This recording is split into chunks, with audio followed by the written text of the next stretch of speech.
Namaste, everyone. Welcome to the session 4th of this FDP on theatre skills, applied theatre skills for educators and professionals. And we are very glad that all of you have chosen to stay with us on this 4th day and participate very meaningfully and actively in this FDP. I take this opportunity to once again welcome Zelam to the NLD's floor.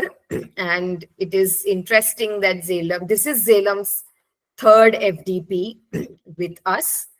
Earlier, she has done an FDP on creative writing and an FDP on visual storytelling. And while a few months ago, we were discussing about what could be the topic for the next FDP. I pitched this topic and she readily agreed. And with her vast experience in different aspects of theater, she has written for theater plays, acted in theater plays, been in the backstage, helped in the conceptualization. So, uh, it was but natural that we do something on these lines, and I'm glad that she's so open to suggestions. So before I invite Deepak ji to share a brief recap of the past few sessions, I want to encourage all participants to also use the chat box to share their takeaways and their insights from the previous sessions. So please feel free to share in brief what you have learned from the past 4 sessions. Today's session, as Zelam already told me, and I shared this in the chat box, it's going to be interesting. We can already see her presentation, various techniques in theater and films, and I believe she is going to introduce us to some very widely known techniques in theater and films from different parts of the world, also from India. So yes, thank you, Im Suchila ji. Okay, you are from Assam, but you are originally from Nagaland. Naga folklore has everything from creation myths. Yes, by the way, creation myths are also a part of the storytelling traditions of the tribals of Gujarat. So Naga folklore has everything from creation myths to celebration of legends, festivals, land, and nature. Perfect. Thank you so much. I was just looking for what Naga folklore is called. Is there any specific name given to Naga folklore? Okay, not taking too much time, over to you, Deepak ji.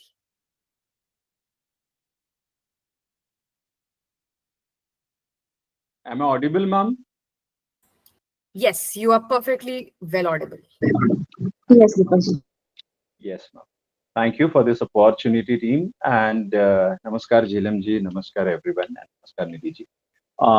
Theater is what we understood from our childhood is an experience, but what Jhilam ji is making us understand is she is taking to each and every corner of the stage of the audience mind and everything. So thanks for that to brief. And theater is an immersive experience, she said. It's the fifth way, the Natya Shastra, to transform the understanding, the way we think, which is the most important, perception. नजरिया बदल देता है. आपने तो already हमारा नजरिया बदल दिया है, गहराइयों में जाके हमको समृद्ध कर दिया है. And the best example which we liked was tabdak tabdak. This is how the sound created the memory. And even not in Hindi but Marathi, we say ki gubu wala and yere yere pausa. There are many would be in the regional things we could now think. This was ice breaking experience. And lalkar, what you said, Sri Krishna ji ki chetawni, what ma'am said, जंजीर बढ़ाकर बांध मुझे, हाँ हाँ दुर्योधन बांध मुझे. When she said, then we realize, oh my God, it is this kind of things what the actors and the theater has impacted us, and it validates how people would be feeling. Then Ishan Tare Zameen Par, the distance she made us felt. uh, Vakratunda Shlok from the Samved Atharved, and what she had given us in a different way, a different dimension, a different understanding altogether. The breaking the fourth wall was the another topic, the invisible bond between you and audience. teacher and student, and it could be in any relationship.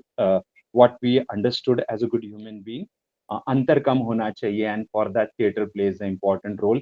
And then the Shastrokta, or we called it as the body speech language, or Angikam, Vachikam, Vangmayam, Aharyam, and all together makes feel, believe, make us trust that he or she is an actual character. Yes. And immediately after that, second day, I was not that present, but I could hear certain things like breaking the fourth wall, how teachers are facing the things, and the generation are more inclined to the things, but we need to be more making them understand with the help of this all theater and all, exploring different various folklore culture and art, music, dance, and storytelling and visuals. It is a rich legacy, and our beliefs we need to revive. It's already revived by IKS and the dedicated team. Kathak is a storytelling man told. From south, we went to directly to north in the Pandwani. Then Dang Kansari was very much Nisarga Prakriti Pujak, the prayers of nature we saw. Then stories of Mahabharat, Vedmati Kapalik, again I'm going back to Pandwani, and the strong performances. Then Bhavai, the small skits, Vesh, uh, Rangulo and Rangili, the Sutradhar, it was very interesting. There is what we could say gender equality, what theatre teaches us. And Bhava Vahini, carrier of emotions, what we say is actually the Bhavai, Rangavesh from Bihar. Then Thiyam, what we have, wow, from that Kantara movie, we experienced a lot again. Transformation, sometimes the scary rituals, ma'am actually portrayed in front of us. The visuals came and the sound also echoed. Garba Dandiya, of course, coming now. Ram Leela story, then Krishna Leela, then Durga Puja, Povada, Tamasha, Chhatrapati Ji's experience, Veer Ras, Shaurya Gatha. Then we have Empika, Javara, and Karma. Kathakali from Kerala, the eyes play a crucial, important, pivotal role. पहले तो हम costumes ही देखते थे, अब ma'am ने बोलने के बाद पहले आंखें ही देखेंगे. This is more important. बाकी का तो now thank you ma'am once again. Then our Punjab, Gidda, Bhangra, and our Punjab we had rich legacy, of course. Then the dance, music, and thank you, language, storytelling, narration, dialogues, entire makes our concept much more clear.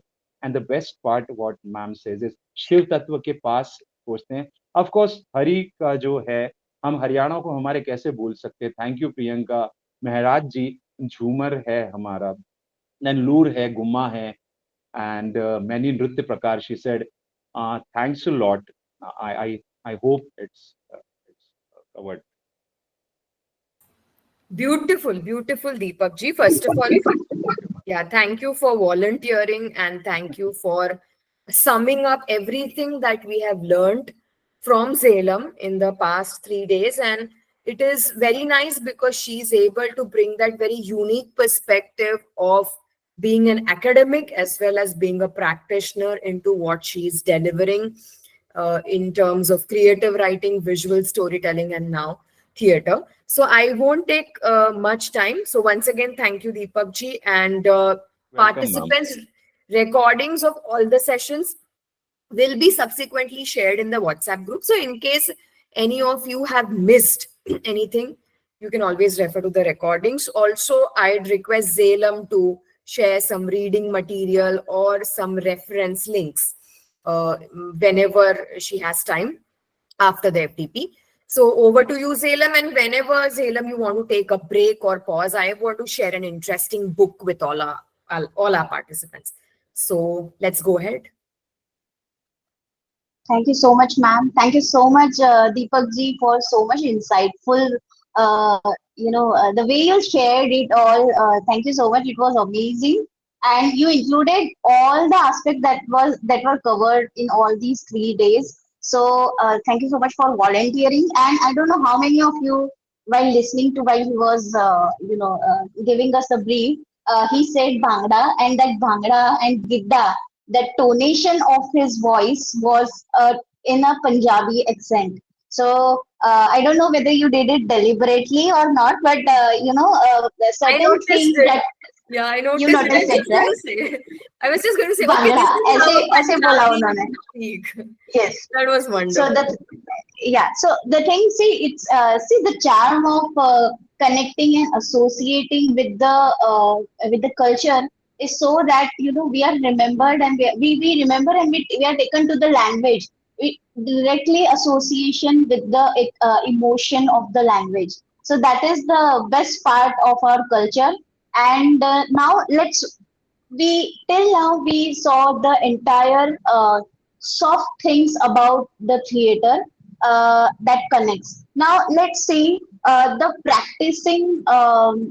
practical analysis of how do we actually indulge into theater, and how does these things help us to get grab the attention of the audience. So we understand the techniques. Today we will be discussing about two important techniques. One is mise-en-scène, and the another is uh, just a moment, I forgot.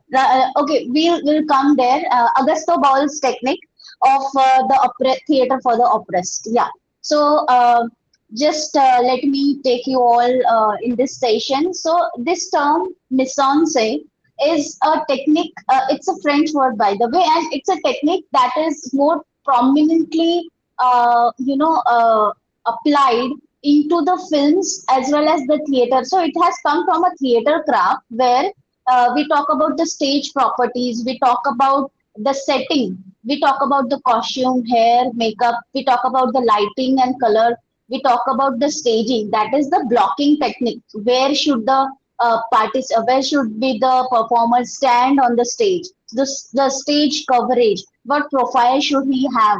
How should he face the audience? Whether he should face the audience in a 60-degree angle, or a 45-degree angle, or straight. So all these things are being a part of blocking movement. And then we talk about the structural relationship between the characters and the objects. Say, for example, there is a stage where the character is a musician, and he has this room dedicated to him. It's all in the stage.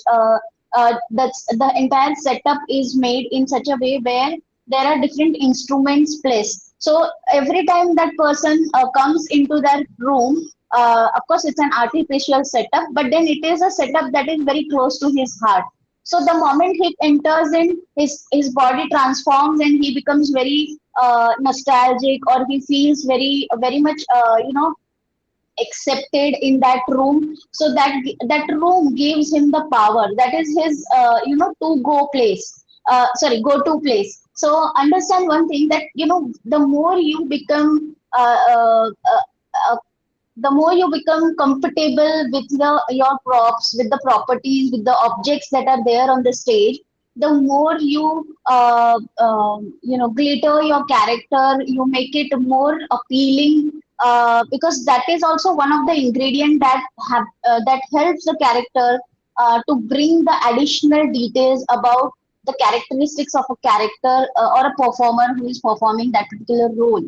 So the setting and the props, it justifies the time, the place, and the character's status. So the moment the movie or any play opens, so at that time, the director will not tell you in mic that okay, fine, so this is a home scene. The character walks in a very casual clothes, as if as you dress, you and me, we all dress in our homes, very casual, very comfy clothes. So this is a setting, and then we are introduced to his behavioral traits. So say, for example, if it is a hostel room, then and if that person is very is not that organized, so the setup of the stage will be such in which the clothes are lined like that.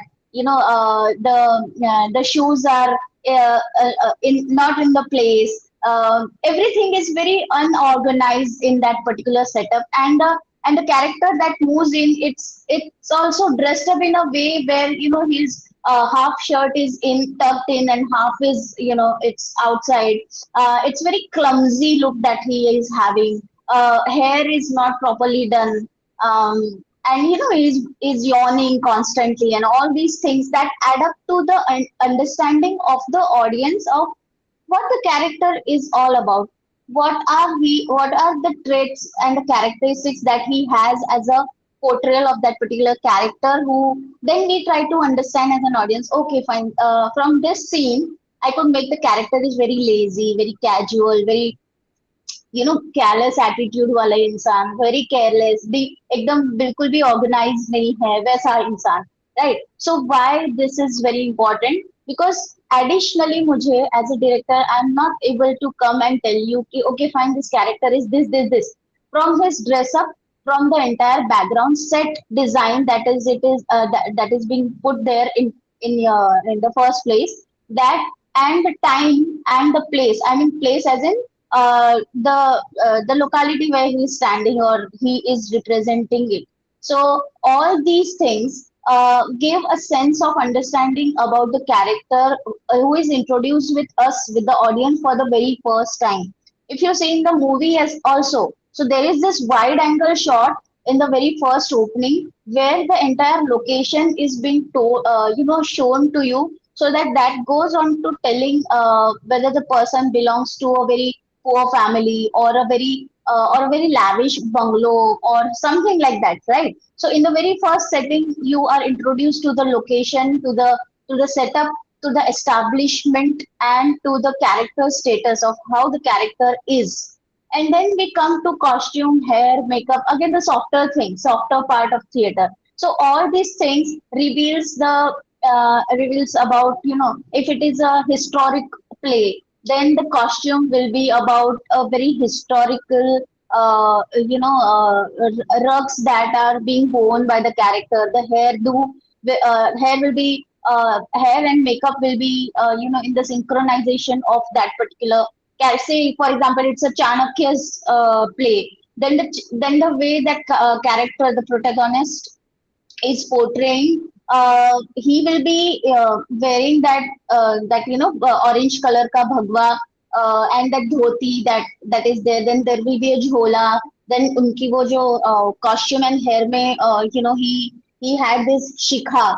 So now understand the context here. If we see that scene where he challenges Dhananand, so at that time he opens his shikha. From then onward, through the entire play, the shikha will remain open until that part where Chandragupta dethrones Dhananand and then sits there. So that time the pratigya gets over. So not to be mistaken, here after this pratigya gets over, the shikha is then again tied up.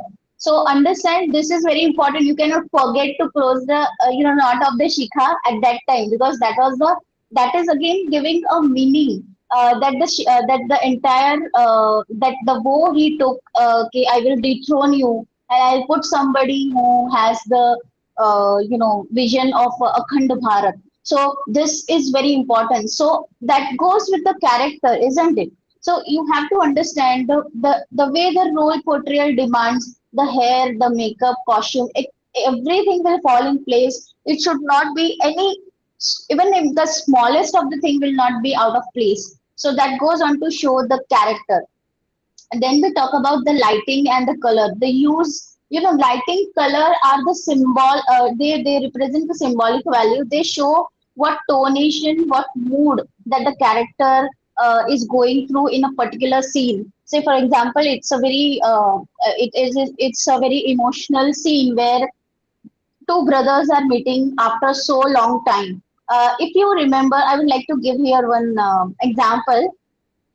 There is a very famous tale, one of my favorite playwrights of and writer, O. Henry. So he is known for this thing. He's known for his O. Henry twist. So at the climax, there is a revelation that happens in his all the stories. So there is this story called After 20 Years. So at that time, remember, I don't know whether you have watched this, I mean, watched, or it is presented in form of a movie or a series also.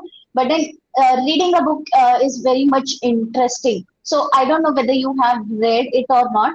But then at the end, it is revealed that two friends, they depart on a condition and they are meeting each other. And at that time, they were not. There was no zero contact between them while they were struggling for all these years. The moment they meet, their personalities. There is a huge transition in their personalities, their outlook, the way they pursue the people, and etc. etc. One of them knows that he is my friend, and the other is he doesn't know that the person who I am talking with is my friend who promised me that we'll meet after 20 years. So now the situation is one of them is a cop, is a policeman, and other is a thief. So understand the settings. So the moment if this is to be shoot or if this is to be placed on a stage, then it will give a chilling effect to the audience कि अब क्या होगा, right? Because they know कि वो लोग क्या हो चुके हैं अपने लाइफ में अभी, कहाँ प्रोग्रेस कर लिए है, कोई कौन कहाँ पहुंच गया है. But the characters, they don't know each other, right? So this mystery, it's still a mystery. So it will be portrayed in the light of there will be a light theme of blue, there will be saturation effect to it, and there will be a warm focus light in the background. बस तो ये इससे पता चलेगा कि what kind of mood it is. So lighting and colors, I'll give you another examples as we proceed in the FDP. But yes, this goes on to tell about the mood setting. Then we come about the come to the fourth point, that is the staging. So what happens is how the placement of the actors on the stage is being positioned.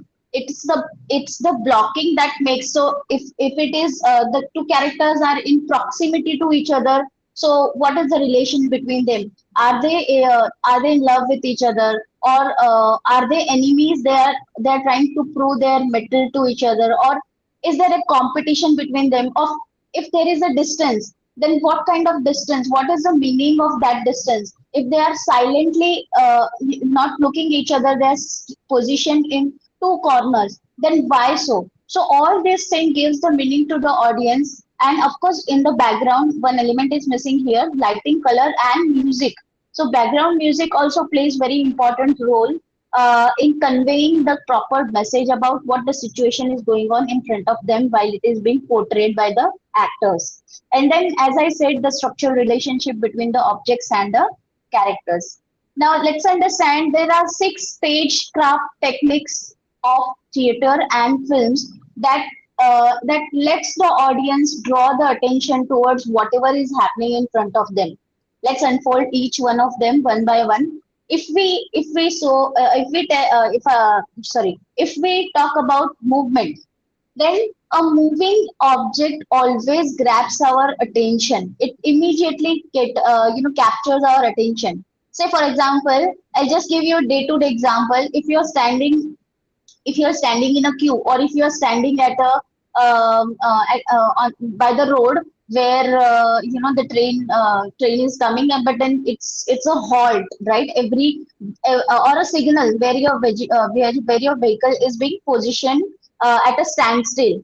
And in that moment, if you see a cow running and passing through in front of you, then whatever you are doing, you will just shift your attention to that running cow कि यार ये कहाँ से आ गई, and you become caution कि यार यहाँ ना आ जाए, and I don't get hit by it. So understand a movement. Now I know it's a very silly example to give, but then movement captures your immediate attention. That is what I wanted to convey here. So on the stage also, with the limited resources and the props that are there, the interplay of movement, of light, of music, as well as the character, it grabs the attention of the audience, so that we can see what the director wants us to see out of so many things that are there on the stage. So yes, so that is movement.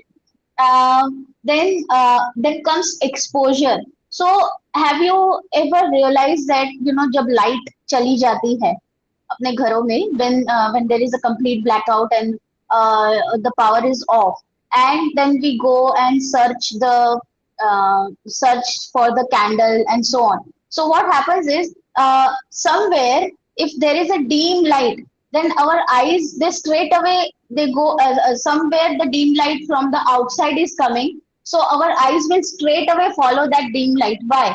Because it is an exposure. So the moment the entire background is kept in black, only the character who is delivering a dialogue, or there is this monologue he is delivering or she is delivering.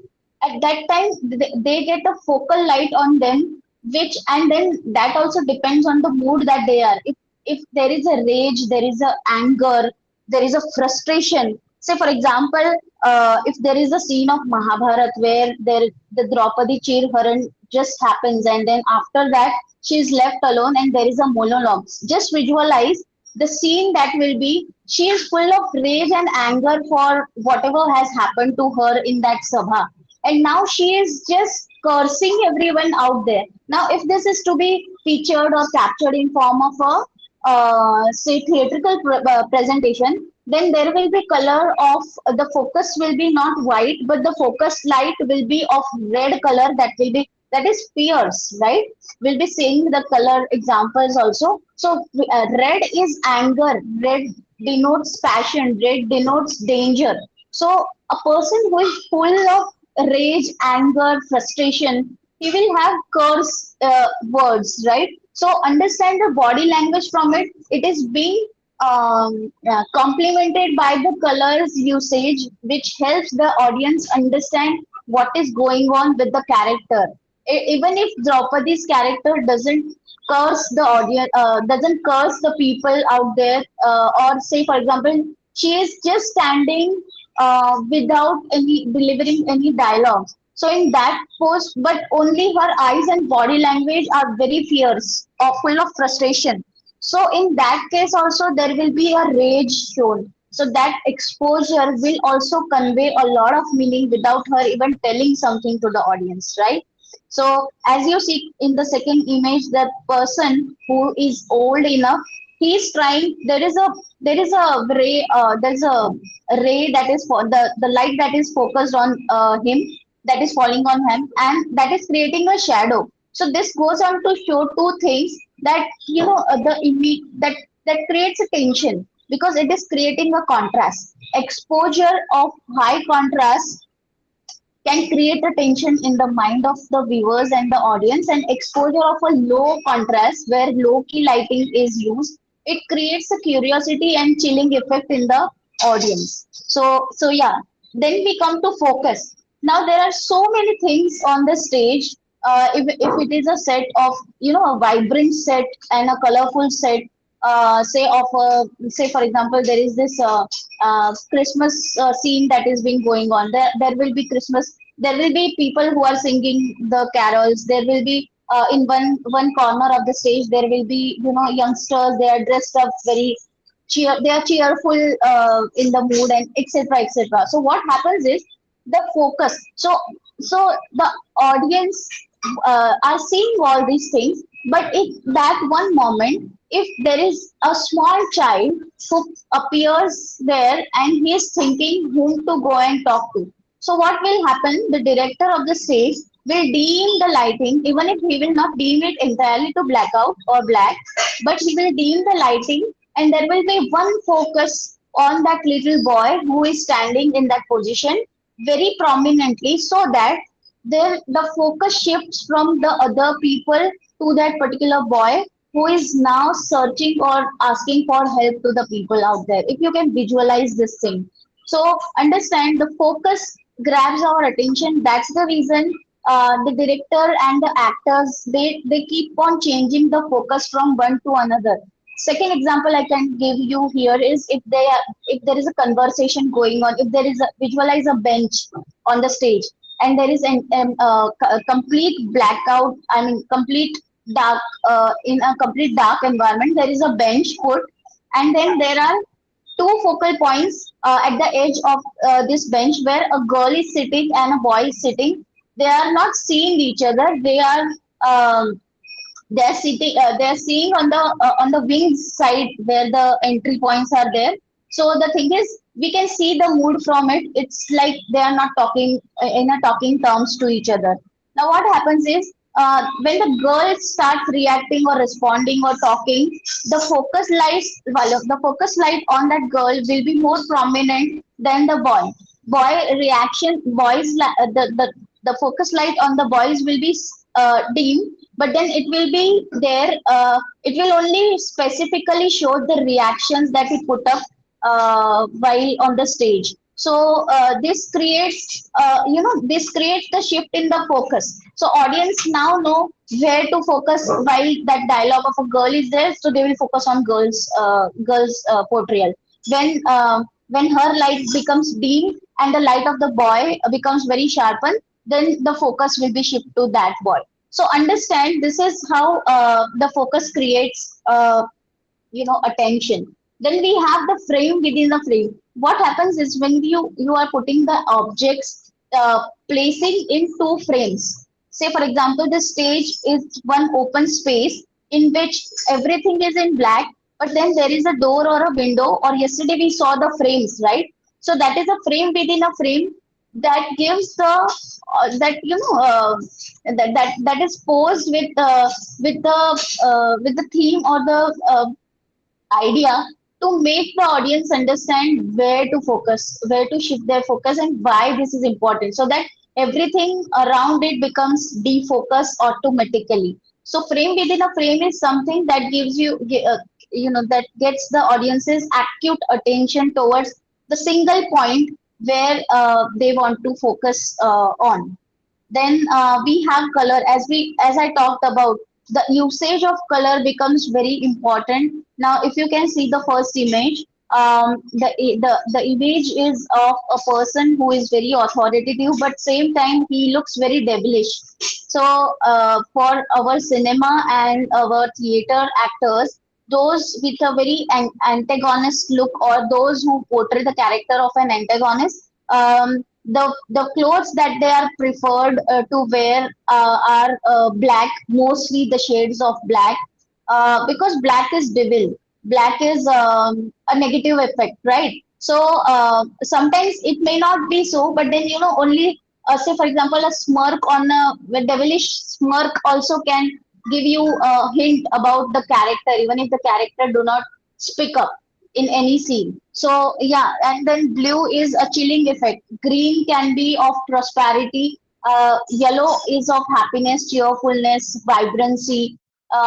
Pink is a lot of feminism that is there. Then we have golden that again goes on to show the prosperity. So it depends on the color platter and the color theme. Say for example, if the shades are chosen in a monochrome, then, if you remember, if you understand, monochrome is the single color which is fading in ascending or a descending order. So at that time, the meaning or the interpretation of using so is, giving the purpose that there is a uniformity and synchronization in whatever the actor is doing. The actor gets blended into the background that is used. So it is the similar background, but just a small difference in the shade of it. So this goes on to give a meaning as we discuss the mood. Then you must have seen the text that appears on the screen most of the time while we watch a movie. So that goes on to show of the addition. Sometimes the text is so powerful. If you remember Three Idiots scene where the Joy Lobo, he's seen being hanged on the he has committed suicide. The moment the three friends they open the door and they see him hanging, in the background there is a focus and zoom in करके जो दिखाते हैं, that is written I quit. So this is a very powerful tool. The text is a very powerful tool in telling and giving a message without having a dialogue or a conversation in that particular scene. It adds up to the meaning of the entire flow of communication that is going on in form of a story flow. So the story advances in form of a meaningful way while these texts appear, because that also gives a metaphor. These are in form of metaphors that they are used to give some meaning while the actor is performing. Right now, we come to the theater of operas. But before that, Nidhi ma'am, I have just shared with you the link. If you can just show that. Okay, is the link on WhatsApp? Yes. Okay, I'll just need a moment to open WhatsApp on my laptop.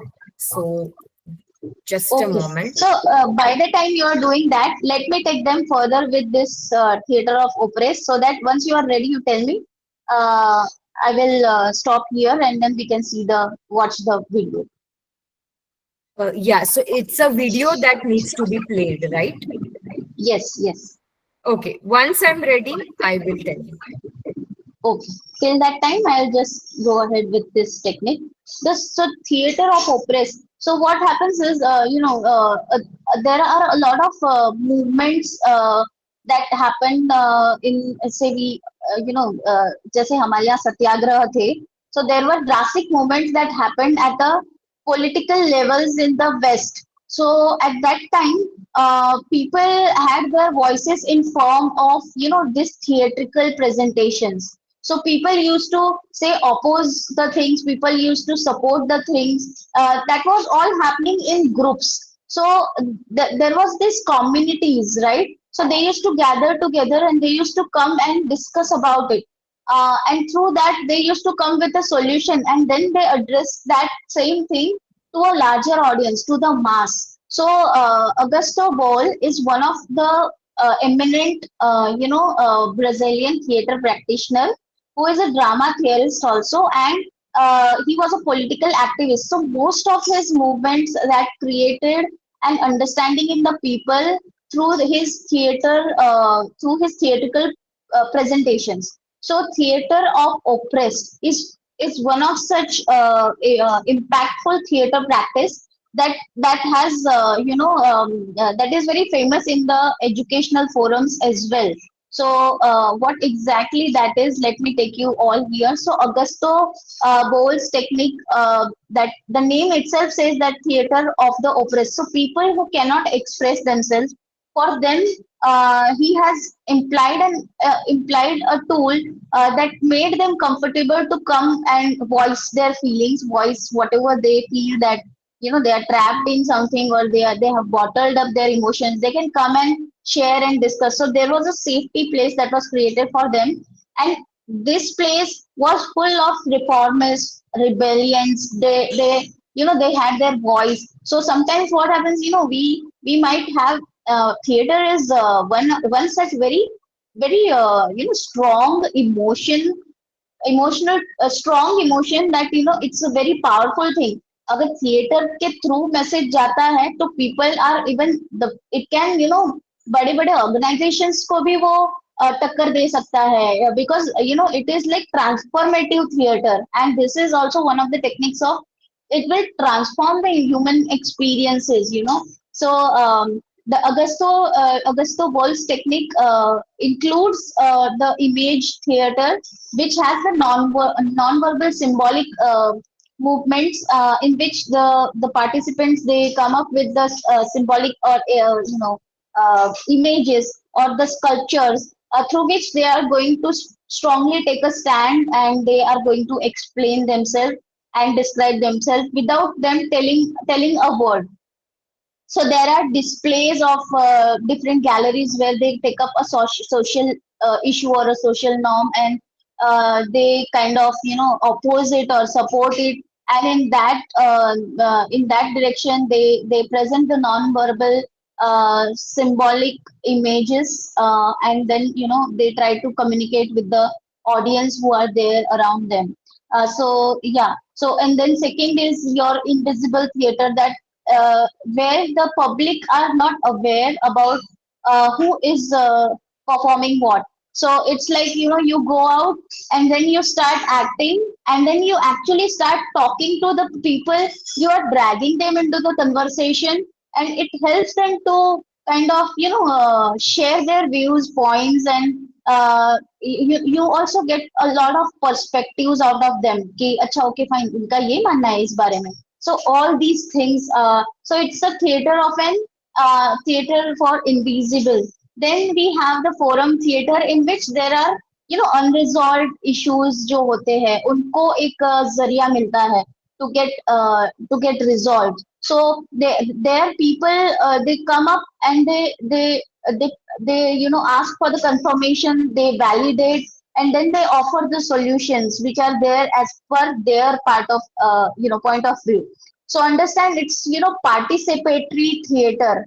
The forum theater is. Then we have the newspaper theater that talks about the critical analysis of news, where there are debates and it talks about the rainbow of desire, and it talks about the internal conflicts and fears. So somebody, say for example, it's a government, in the government scenario, if people are not happy, then where should they go and, tell their dukhda, or say they express themselves. So such groups where they come and critically analyze all the process of activities being placed by the government, the rules, the norms, etc., etc., where they actually come up as a, group practice of theater practitioners, and they perform like जैसे a flash mob हो गया, या आपका अपना नुक्कड़ नाटक is one of such thing that, that contributes towards the understanding of giving the importance to the people about some or the other social norm, social belief system, or opening the doors of their understanding about certain things where there is taboo. तो remote areas में जाके नुक्कड़ करो, उनको समझाओ कि ये problem है, give them the solution through the same natak so that they are aware about all these things. When we talk about these techniques, so it's very important of why these techniques are performed. So, through the image theater, the sculptures, the body movements, they play a very significant role in the display. Say for example, you want to emote the emotions, then you use your body, you do not have a dialogue, it's a non-verbal communication through which you can still perform something, and it can evoke the emotions. So, and then we have the invisible theater, so where the actors, so what happens is this is very important because you deal with masses here, and people have their own notions, so you try to change the notion, and when once that happens, it's a very powerful wave that takes place, right? So we have a lot of open mics, we have जहाँ एकदम डरना नहीं, डर मतलब डर के साथ नहीं, एकदम बिंदास होके आपको किसी भी चीज का सोल्यूशन ऑफर करना है, बोलना है, तो ये एक बहुत ही ज्यादा इम्पोर्टेंट जरिया, this is a very important platform where the suppressed things are, they come out very visibly, but then it is invisible theater because it's very spontaneous and people are not aware of that the people, the performer belong to a certain group or not, are they in connection with certain authoritative a figure or a forum or not. They are just, they look like simple common people, right? Commoners. Then we have this forum. So Salem, it's I'm ready to show. I yeah. don't want to interrupt you, but if you want to complete and if you think we can show it right at the end, that's also okay. I mean, whatever Yeah, you I'll say. just take 5 minutes in showing this. We are just on the verge of completion, so that we can. But I request all of them to remain present here till the end, so that Yeah, there is something very important and informative that I want to share with you, and that is a practical approach of what we just discussed here through the slides. So you will have a better understanding of how Mise-en-scène it is being practically put into practice. Yeah. great. So forum theater we talked about. The audience, they come up with a there is this choices, and if you know, then currently also in the theater wave, there are certain forums which focus on this experimental theater, where a person walks in as a there is just a single person, right? And then what happens is all the participants are given the chits in which they are given the choices. So they form groups and they sit, and what happens is the person who is performing in front of them, he or she will say something, and then the audience and then ask the audience who what do you think I should go for, what should be my choice. So half of them will be having, like, the two groups who are there in front of that performer, they will raise their cards and they will say yes or they will say no. The majority of them will be counted, and the majority will be taken as the answer, and the performer will perform accordingly. So it is very transformative. It is not that restricted to a particular written script. It is not fixated. So it's a very flowy and transformative thing which can change any in any direction. Say, for example, a person says that should I, a performer says that okay, fine, today I'm feeling very of this mood, and then I think that I should wear blue. What do you think? No, no, I should wear pink. So, and then he or she directly breaks the fourth wall and asks the audience there, what do you think? As you are now we are friends, and you can tell me what are your opinions. So they can raise their voices. They can just, I mean, they are not allowed to talk, but with the play cards that they have, they can show and signal it to the actor, and from that they can make out that okay, fine, the majority of people, they think that I should wear blue. So he takes up the story from there, and the story continues to letting that choice, putting that choice into practice. So audience also feels that okay, fine, our votes are, they matter to that performer, and he's playing it accordingly. So the script is of a dynamic nature here in that theater. The same thing happens with the newspaper theater, where you analyze it. So here there are, this is also known as expressive theater, where there is a theater of choice and voice. You critically evaluate something, and in that you have the all the positives, and there is a actually forum that takes place where people talk in for favor, and people talk against the particular situation, and that is very engaging. So so much alike that alike as our group discussions that we have. Then there is this rainbow desire. So this is, improvisation. So if somebody comes and show up in the theater forum that okay, I'm not feeling well, then the other person will say okay, fine, let me ask you what is the reason. So it just takes up a form of natural dialogue. It is not scripted, but it's a dialogue where two people are conversing, and then they touch upon the issue that is there. Then actually they dive into the, so it's not constrained to any particular stage or location or anything like that. They straight away get to the topic, but it's not scripted. And they bring all they bring the psychological aspect, they bring the internal fears and everything to the forefront, and then they address this query. So it's a very a therapeutic feeling while we do that. Then this is a legislative theater, which is a participatory form of theater, where there is a brainstorming that happens, where we debate over the real world change that we are hoping for. So we discuss the problem, we come up with the solution, and then we form the groups and we perform based on the solutions that are offered. So here, all the suppressed thing will be coming out to the core area.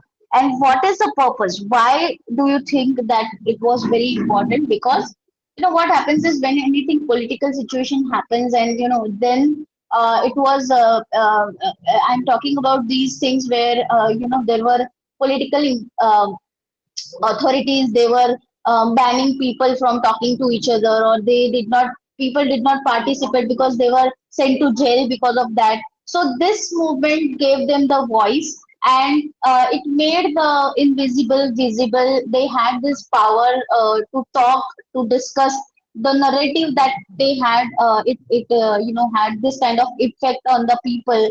It had the dialogues. It was very empowering because there was a participation, and so on. So it was very strong technique from Augusto Boal. And we also have one other technique from Brecht. It's known as a Brechtian theory, but that we will be discussing tomorrow. So for activity, I would recommend that you do these things in your classroom as well, where you discuss a certain issue, and let the students come up, form the group, and they come up with the innovative solution, dynamic solutions, and how it can be implemented, the real-time solutions that they can offer. This will make it more engaging and interesting as they come up with in the class. So yes, now stay focused because we are going to see something which is directly has to do with all the stagecraft movements and everything that we have just understood. Yes, ma'am. Over to you.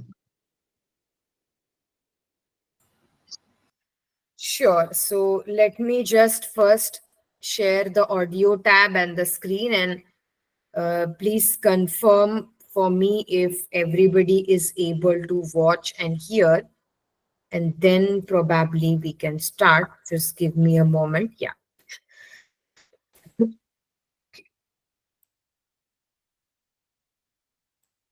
So is the screen visible?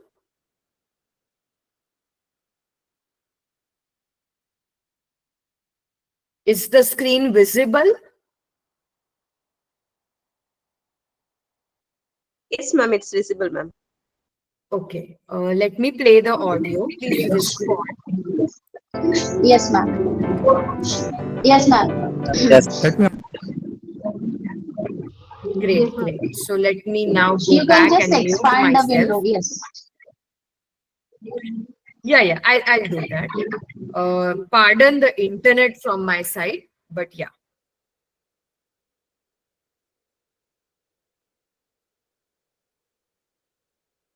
ask you a question. Did you know?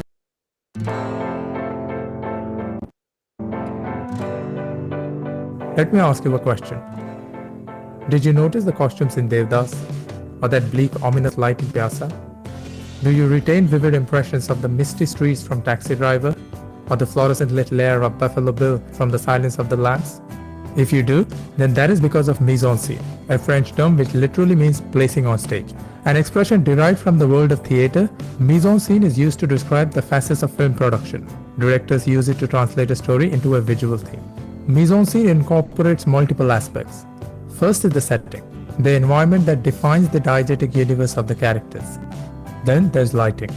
The high-key lighting is generally associated with light-hearted scenes, whereas the low-key lighting with thrillers. Along with the lighting, the color palette of scene helps in defining its mood. Warm colors give a sense of assurance, whereas the cool color palette can create a chilling effect. Bright colors propagate joyous emotions, whereas dull, desaturated ones instill gloominess. The placing of actors in the frame also plays a big role. Is the character towering over the camera to dominate the frame, or is he placed in an uncomfortable situation? These are some of the facets that, when weaved together intricately, defines mise-en-scène.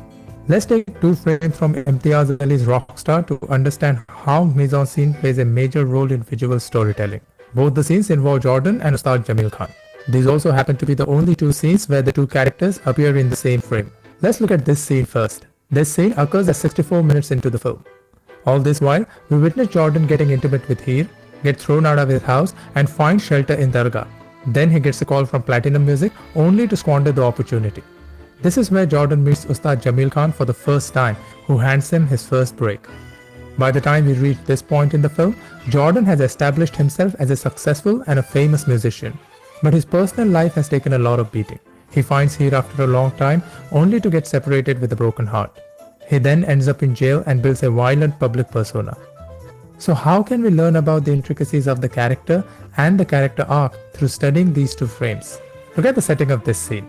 Here, Jordan is a nobody. He is barely making any inroads towards becoming a famous musician. And now he is presented with a chance. This reflects in his posture.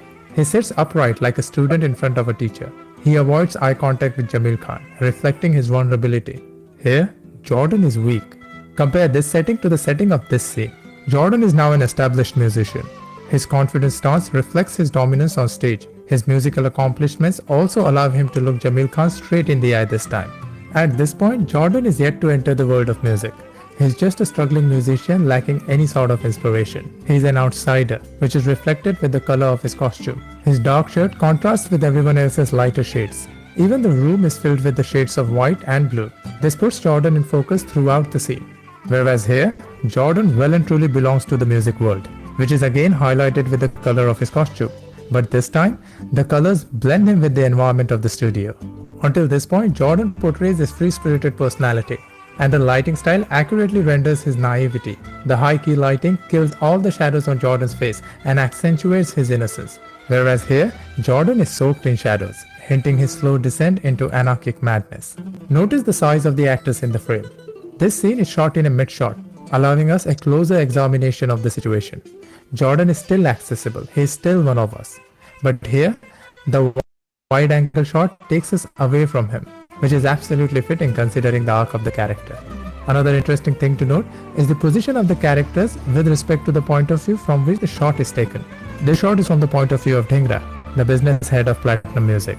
From this point of view, Jordan occupies the left part of the frame, and Jamil Khan, who's the star of the company at this point, occupies the right side. But for this scene, they swap positions as Jordan has now become the new face of the company. By using simple cinematic tools like lighting, production design, shot compositions, and colors, Imtiaz Ali has added a visual richness to Rockstar. And this is what elevates this film to a level where it is more than just an expensive exercise with actors uttering dialogues to tell a story. If you like this exercise, then try to do it with other films as well. And if you're a film student, then remember that a movie consists of multiple sequences. Each of those sequences consists multiple scenes. Each scene contains multiple shots. Each shot has multiple frames. And as Scorsese has said, cinema is a matter of what's in the frame and what's out.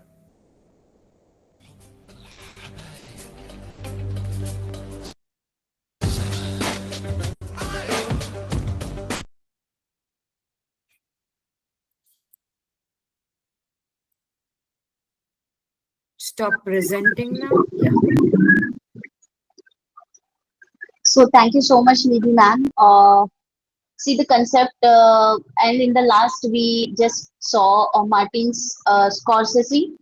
He is a American neo-noir psychological drama film director, and he is very famous for his movie called Taxi Driver that has won a lot of Academy Awards just because of the techniques that we see he has used in his as film theories in his production. So we saw that the placement, the blocking, the lighting. If you have seen that scene where Ranbir Kapoor is sitting just outside the mosque, he is sitting in a position and his clothes are white. That goes on to show that he has now surrendered himself. So understand the importance of clothing, the importance of the color schemes that is used by an actor while presenting on the screen or in the stagecraft of theater. It gives a lot of additional meaning. It's not just that they have to dress like this and they have to appear on the stage. No, everything has a meaning. Yeah, with that, I leave the floor open for the discussion or the comments or the suggestions or the questions.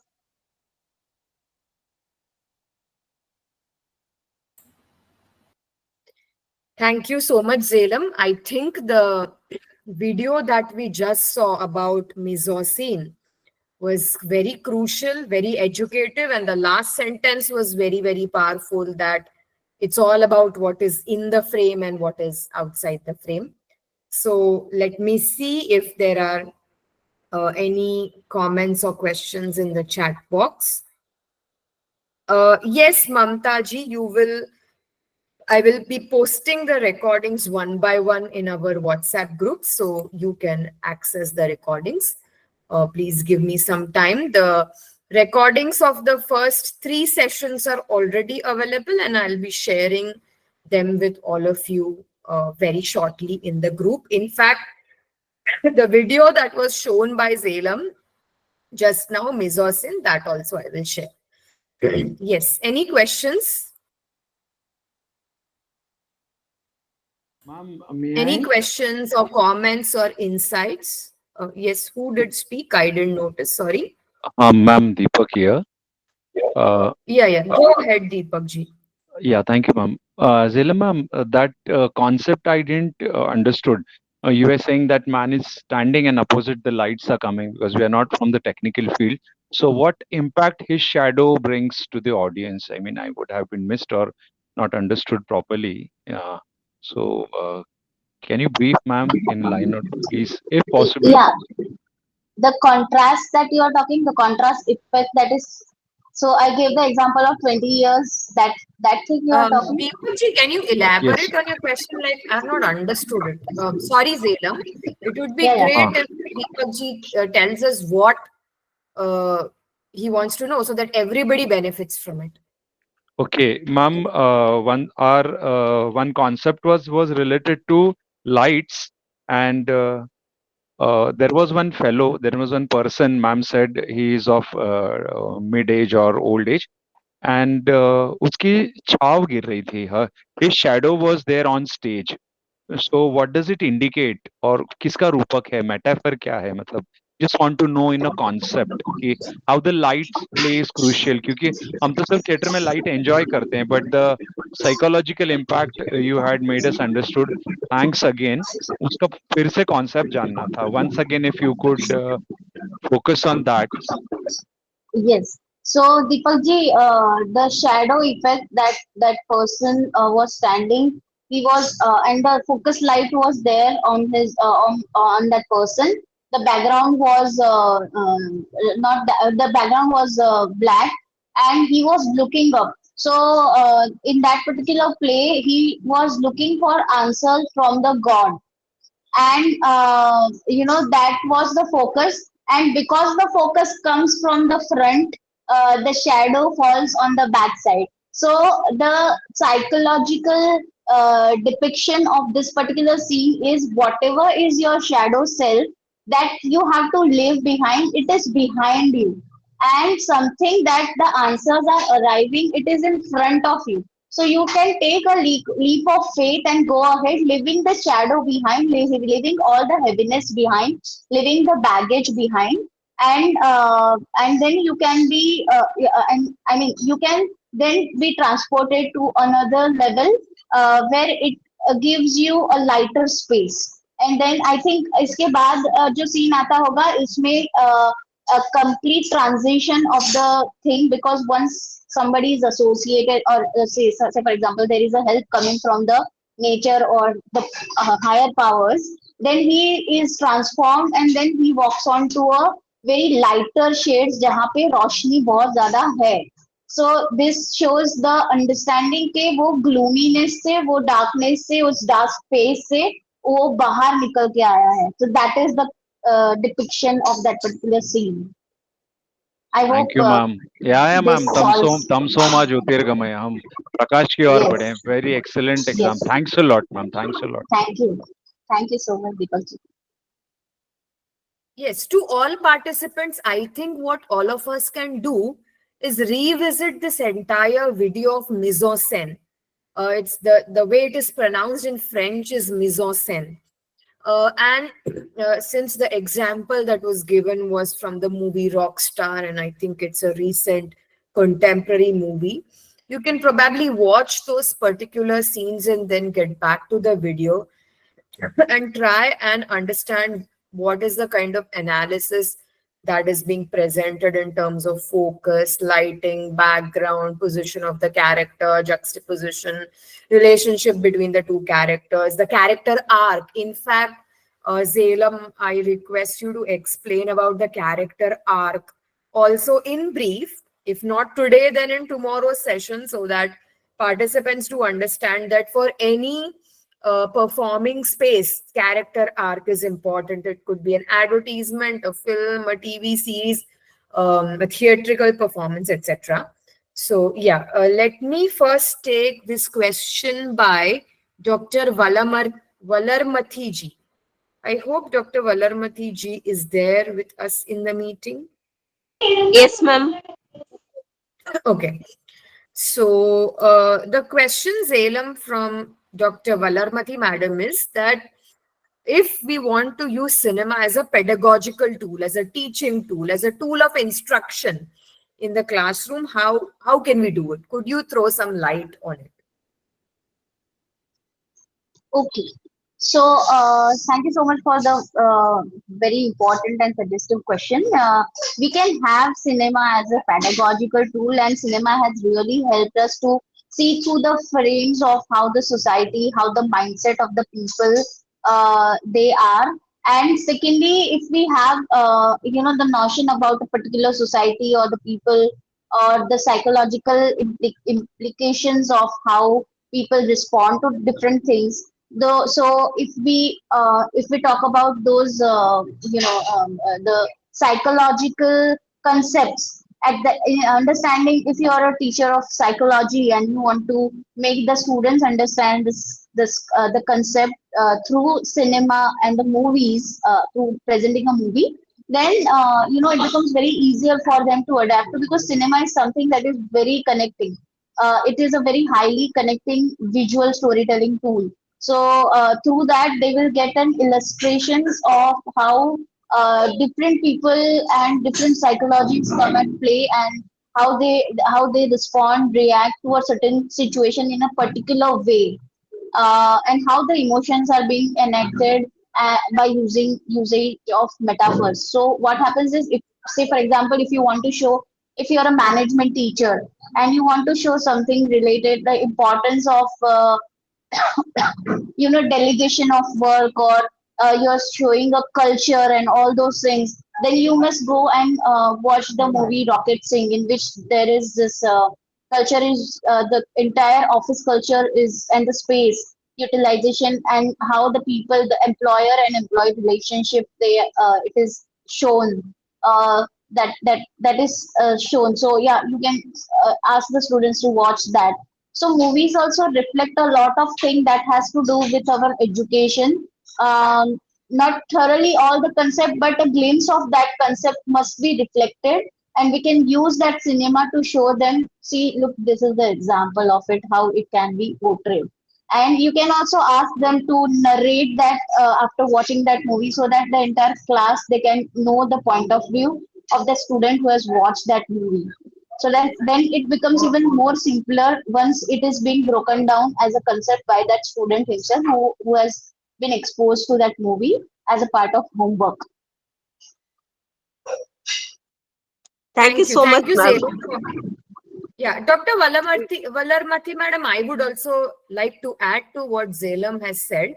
See, I also believe very firmly that cinema, or not just cinema, any visual tool or any performing arts tool, medium, can be a very interesting and insightful pedagogical technique in the classroom. I used to do a lot of movie screening classes with my students, especially because I was teaching subjects which were very theoretical, conceptual, and a little bit difficult in nature. For example, I was teaching human rights, I was teaching gender studies, I was teaching political science. So, for example, when I wanted to talk about human trafficking and its impact on society and the victims of human trafficking, I did a movie screening using Nagesh Kukunur's film Lakshmi. And that helped me engage my students in a discussion on this difficult subject of human trafficking. And they were also made to think about it, because if I had only used human rights reports or newspaper articles to tell them about the seriousness and the gravity of the situation as far as human trafficking is concerned, maybe the message and the impact would not have been that deep. But once they saw a film which was based on a real life person who had been trafficked and what she had gone through, then the impact, it shook them up. So sometimes these tools can be used to wake up your students from their slumber, bring them in front of gross realities of society, especially if you're teaching social sciences. If you're teaching very difficult subjects, for example, subjects like communal riots or genocide or massacres, these are difficult subjects, and you need some visual tools with you to tell them what happened. History, for example, is known to be a dull and drab subject, and if you just expose your students to historical timelines, it's going to be boring. But if you show them a drama or if you show them, if you read out a poem that talks about history, or if you show them a documentary film that is about a historical issue, then their learning will be enhanced. The best example I can think of is of the Holocaust. The Holocaust that took place in Europe under the watch of Nazi Germany, under the watch of the Third Reich in Nazi Germany. There are so many films on the Holocaust. I must appreciate European Western filmmakers who have not shied away from creating drama, stories, films on difficult subjects. We have not been able to do that so far as a society, as a country. But if you want to teach about the Holocaust, you could use Anne Frank's diary as a very good resource, but multitudes of films on the Holocaust, if you show them 2 or 3 films, that will help them understand the history of the Holocaust, the reasons behind the Holocaust, the human suffering in the Holocaust, the bravery, the survivors, and the human spirit in the Holocaust. All of that can be learned very well. So all visual tools, because as human beings, we are visually very competent. We have strong cognitive abilities as far as visual reception is concerned. So to teach difficult subjects, to make concepts simpler, because as Zelam said, the moment your students will see something on the screen, it will become more convincing, relatable, they'll feel more connected, the learning will also be enhanced. As also, I think it will be more impactful, and they will also be led to exploring different dimensions of that particular subject. And then you could use various techniques. For example, you show a movie or a documentary, ask them to write a review, connect it with what you're teaching in the classroom. You host a discussion or a round table around it. I would ask my students to imagine how they would end the film if they were the director or the maker, how they would do it differently. Okay, you can ask them for suggestions. Okay, which is a good movie for us to watch? So, for example, you want to teach your students about the life of doctors in a hospital. There are 2 ways to do it pedagogically. You bring a doctor to the classroom and they talk about what life is like for a doctor in a hospital. Or you show them a movie which shows how life is like for a doctor. Movies are experiential because they are made based on somebody's vision, and they engage your students in storytelling. And storytelling at the end of the day is very, very captivating. Students may not be interested in factual, longish lectures, but a story will hold their imagination and attention for a longer time. So that's my response to your question, Dr. Valarmathiji. Thank you, Zela ma'am, and thank you, Nidhi. Because actually, Zela ma'am nailed it very well, because I'm handling psychology for my students, and she deliberately connected with that, and I was it was so amazing. And your answer is so descriptive, Nidhi, and thank you so much. But while attending the session, I was thinking how I can integrate theatrical skill to integrate inside my teaching and the learning process.